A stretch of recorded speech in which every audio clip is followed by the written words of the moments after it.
কেতিয়াবা এনেকৈও ভাল লাগে নিজৰ ভাল লগাবিলাক কৰি আৰু পৰিয়ালৰ লগত আনন্দত থাকি নে কি কয়। আজি ব্লগটো তেনেকুৱাই গোটেই ঘৰুৱা ভিডিঅ' এটা বনাইছোঁ, আপোনালোকে চাব শেষলৈকে। আৰু আজি নখকেইটা অকণমান ব্যতিক্ৰম কৰিলোঁ, কেনেকৈ কৰিলোঁ চাওঁ। গুড মৰ্ণিং, কি খবৰ আপোনালোকৰ? আশা কৰোঁ সকলো ভালে আছে। মই দীপশিখা, সকলোকে মোৰ ইউটিউব চেনেল দীপশিখা দত্ত আৰু ফেচবুক পেজ দীপশিখা ব্লগলৈ স্বাগতম জনাই আজি ভিডিঅ'টো আৰম্ভ কৰিছোঁ। আশা কৰোঁ আপোনালোক সকলোৱে ভিডিঅ'টো শেষলৈকে চাব বুলি। আজি ছানডে হ'ল আৰু ভাবিছোঁ আজি ছানডে দিনাখনো দিনটো আজি কি কৰোঁ কি নকৰোঁ তাৰ ওপৰত ভিডিঅ' এটা বনাওঁ, ডেইলি ব্লগ টাইপৰে হ'ব। ঠিক আছে তেন্তে শেষলৈকে চাই যাব। একদম ৰাতিপুৱাই কাম বন কৰি মেলি আজৰি হৈ একদম মূৰ চুৰ ধুলোঁ। আৰু ঠাণ্ডা দিনত মূৰ বিশেষ কাৰ হয় বাৰু? ঠাণ্ডা দিনত যদি একদম পূৰা ৰাতিপুৱাই মাথাটো ধুই দিলে একদম মূৰটো বিষাই নাই বাৰু? আপোনালোকৰ ক'বচোন, ঠাণ্ডা পানীয়েতো মূৰটো ধোৱা হয় ন?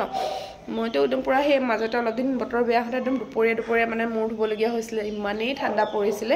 এইকেইদিন বাৰু বতৰটো অলপ ভাল, ৰ'দ দিছে, এতিয়া ৰ'দত বহিম। আৰু আজি অলপ স্পেচিয়েলকৈ ব্ৰেকফাষ্টটো বনাইছোঁ, মানে স্পেচিয়েলকৈ আৰু আমাৰ অসমীয়া সকলোৱে ভাল পোৱা এটা ব্ৰেকফাষ্ট বনাইছোঁ।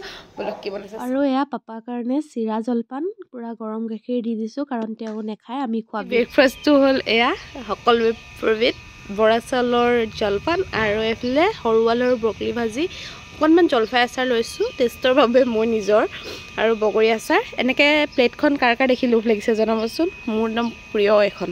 ৰ'দ দিয়ালে বাট চাই আছিলোঁ জলপান খাবলৈ। কেনেকুৱা? তাৰপাছত কিন্তু হাই প্ৰেছাৰ উঠিলে মোৰ গাত ৰিক্স নাই আকৌ দেই। এতিয়া যে মই জলপানটো বনাই দিছোঁ, সুমনৰ হাতে চবেই মোক পূৰা গালি দিব।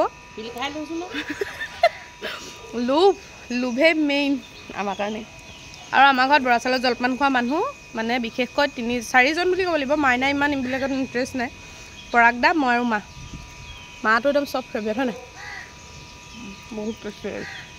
বুম ঠেলাখন যদি এনেকুৱা ঠেলা কাৰোবাৰ প্ৰয়োজন হয় তেন্তে আমাৰ লগত যোগাযোগ কৰিব পাৰে, খুব কম মূল্যত দিয়া হৈছে। এইফালে ৰ'দ লৈ বহি আছে চব। ৰ'দত গৰম দিন আহি গৈছে খালি দেই। ধুনীয়াকৈ মই ফুলখিনি দেখাওঁ মোৰ অকণমান, ইমান ধুনীয়াকৈ ফুলি আছে। আৰু আজি দুপৰীয়া ভাত সাজ একদম চিম্পুলকৈ বনাইছোঁ, দালি আৰু তিতাকেৰেলা ভাজি, লগতে সৰু আলু ভাজিছোঁ। এই তেনেকৈ আৰু, কাৰণ আজি মানে মোৰ ভাত খোৱাৰ মন নাই, মাৰো খোৱাৰ মন নাই। ৰাতিপুৱা যিহেতু পূৰা হেভিকৈ জলপান খাই ল'লোঁ ন, সেইবাবে। বৰা চাউল কাৰ প্ৰিয় ক'বচোন দেই? মোৰ খুব বেছি প্ৰিয়, তিতাকেৰেলাও প্ৰিয়, কিন্তু আজি ভাতটো নাখাওঁ দিনত, মানে দুপৰীয়া। এয়া পাপাৰ কাৰণে বনাইছোঁ। পাপা যিহেতু তিতাকেৰেলা খাই তেওঁ খুব বেছি ভাল পায়, সেইবাবে তিতাকেৰেলাই বনাই দিছোঁ তেওঁৰ কাৰণে। আৰু জাতিলাওতে পাঁচফোৰণ তেল মাৰিব, ইমান ভাল লাগে। মই সদায় জাতিলাও দালিকণ বনালে পাঁচফোৰণ দিয়ে তেল মাৰোঁ, খুব বেছি ভাল লাগে মোৰ। আজিকালি আমাৰ এওঁ পূৰা ভিডিঅ' কৰে, কাৰণ আপোনালোকে যেতি কৈ থাকে ন, সেইকাৰণে মোক ভিডিঅ' কৰি দিছে। আৰু এইফালে মানে এওঁ চাৰ্টৰ বুটামটো ৰখাই আছিলে বহুত দিন হ'ল, মই লগাই দিয়া নাছিলোঁ, মই কাৰণ বেয়া মানুহ যে লগাই দিছোঁ। চব ভাত পানী বনাই মেলি আজি হ'ল। পাপাকো ভাত পানী দিলোঁ, আৰু আমাৰ এখন ঠেলা গাড়ীখন দেখিছেনে? পাপাই একদম ধুনীয়াকৈ কালাৰ কৰি দিলে। আৰু এইফালে ৰ'দটো গ'ল। আৰু আমি মানে আজি দিনটো ৰাতিপুৱা জলপান খোৱাৰ পৰা গোটেই দিনটো ৰ'দতে বহি থাকিলোঁ। মোৰ এনেকুৱা এটা চিটুৱেশ্যন হৈ গ'ল। দাইল আৰু চব্জিটো বনালোঁ, তাৰপাছতে ভাতটো কুকাৰত ধুই ধুনীয়াকৈ থৈ দিছিলোঁ চাউলটো। ভাতটো নাপাতিলোঁ নহয়, ভাতটো নাপাতি পাহৰি থাকিলোঁ। পাপাক যেতিয়া ভাত দিব হৈছে 2টা বজাত, এতিয়াতো সেইটা বাজিছে, 3টা বাজিবলৈ হ'ল। 2টা বজাত ভাত দিব লৈছোঁ, তেতিয়া কুকাৰত ভাত পতা নাই। কি জমনি! আৰু এনেকুৱা অকল মোৰে হয়নে আপোনালোকৰ হৈ জনাবচোন কেতিয়াবা। আৰু এতিয়া ওলাই লৈছোঁ পাৰ্লাৰলৈ, অকণমান নিজকে পেম্পাৰ কৰি আহোঁ। অকণমান মানে জানো ফেচিয়েল কৰোঁ নে নকৰোঁ। ফেচিয়েল মানে কৰিবলৈ মনো যায়, ভয়ো লাগে, মানে স্কিনখন বেছি বেয়া হৈ যাব নেকি। নিজৰ ঘৰত যিখিনি কৰি থাকোঁ সেইখিনিয়ে ভাল হৈ থাকে যিহেতু। চাওঁ নখকেইটা আজি কিবা এটা সাল সলনি দেখিব। এইকেইটা নখ দিছেনে, ইমান লেতেৰা নখ, চাফা কৰি আহোঁগৈ। মানে অকণমান নখকেইটা কিবা এটা সাল সলনি কৰিম আৰু। ওলাই লৈছোঁ, গৈ থাকোঁ। আমাৰ এওঁ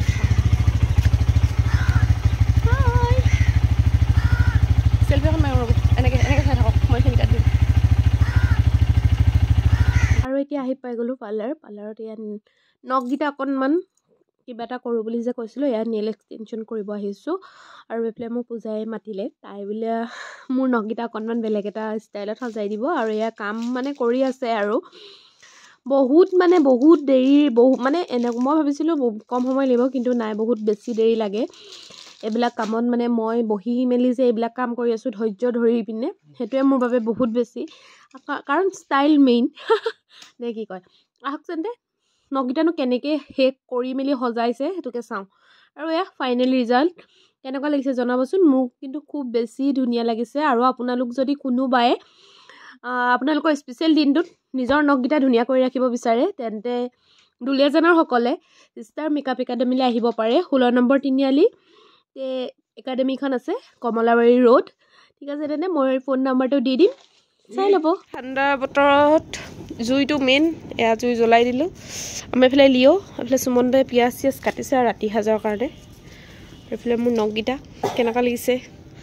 আৰু আজি আমাৰ ৰাতিৰ দিহা পাৰ চৰাই। বহুত দিনৰ পৰা খাম ভাবি আছিলোঁ। আমাৰ ইয়াত দুলীয়াজান ৰাতিৰ সাজ বনাবলৈ লৈছোঁ। এইফালে কলডিল আলু, এইফালে চব যোগাৰ, আৰু এয়া পাৰ মাংস নিশ্চয় নাই হোৱা, এনেকৈ বনাব লাগিব। আৰু এয়া পাৰ এটাহে খাই বোলে, মানে দুটা আনিছিলে। আজি মই নখকেইটাই দেখাই থাকিম আপোনালোকক, চোৱে নাই কৰা দেখোন। দুটা আনিছিলে পাৰ, কিন্তু দুটা নাখায়, লগতে হেনো এটাই খায়। সঁচা নে মিছা নাজানো, মায়েও ক'লে আমাৰ খুৰীও ক'লে নাখায় মানে, সেইকাৰণে আমি নাজানো ন। এয়া এইফালে জুই জ্বলি গৈছে টপটপাই। ঠিক আছে তেনে বনাই এইফালে আদা ৰচুন পিঁয়াজ দিয়াৰ পিছত দি দিলোঁ মাংসখিনি বুলি ক'ব নোৱাৰে, মাংস কণ কাৰণ পাৰটো অকণমানি পাৰই খাই সকলোৱে জানে বাৰু। তাৰপিছতে মছলাৰ ভিতৰত দিছোঁ অকল মই জালুক গুড়ি, হালধি নিমখটো দিবই লাগিব, সেইটো এয়া হালধি নিমখ দিছোঁ। মোৰ হাতখনত গুটি কলডিল কাটাৰ যিটো চেকা লাগি গ'ল। তাৰপিছতে এইখিনি ধুনীয়াকৈ লৰাই কৰি দিম। আৰু জুইত বনোৱাৰ টেষ্টটো মানে সুকীয়া, বহুত বেছি ভাল লাগে। টেষ্টটো বেলেগ এটা, মানে মজাই বেলেগ। গেছত সদায় বনাই খাই থাকোঁ, আজি ভাবিলোঁ জুইৰ পৰা বাহিৰত জ্বলি থকাৰ বাবে এনেকৈ বনাওঁ। কলডিল আৰু লগতে পাৰ মাংস বহুত বেছি ভাল লাগে। পাৰ মাংস লগত বহুত দিনৰ পিছত খাইছোঁ। আৰু কলডিলটো আছিল পাহাৰীয়া কলডিল, আৰু খাই বহুত বেছি টেষ্টি লাগিলে বাৰু। বাকী আজি আমাৰ ডিনাৰটো এনেকেই হৈ গ'ল। আৰু বাকী ভিডিঅ'টো কেনেকুৱা লাগিলে জনাবচোন চাই শেষত।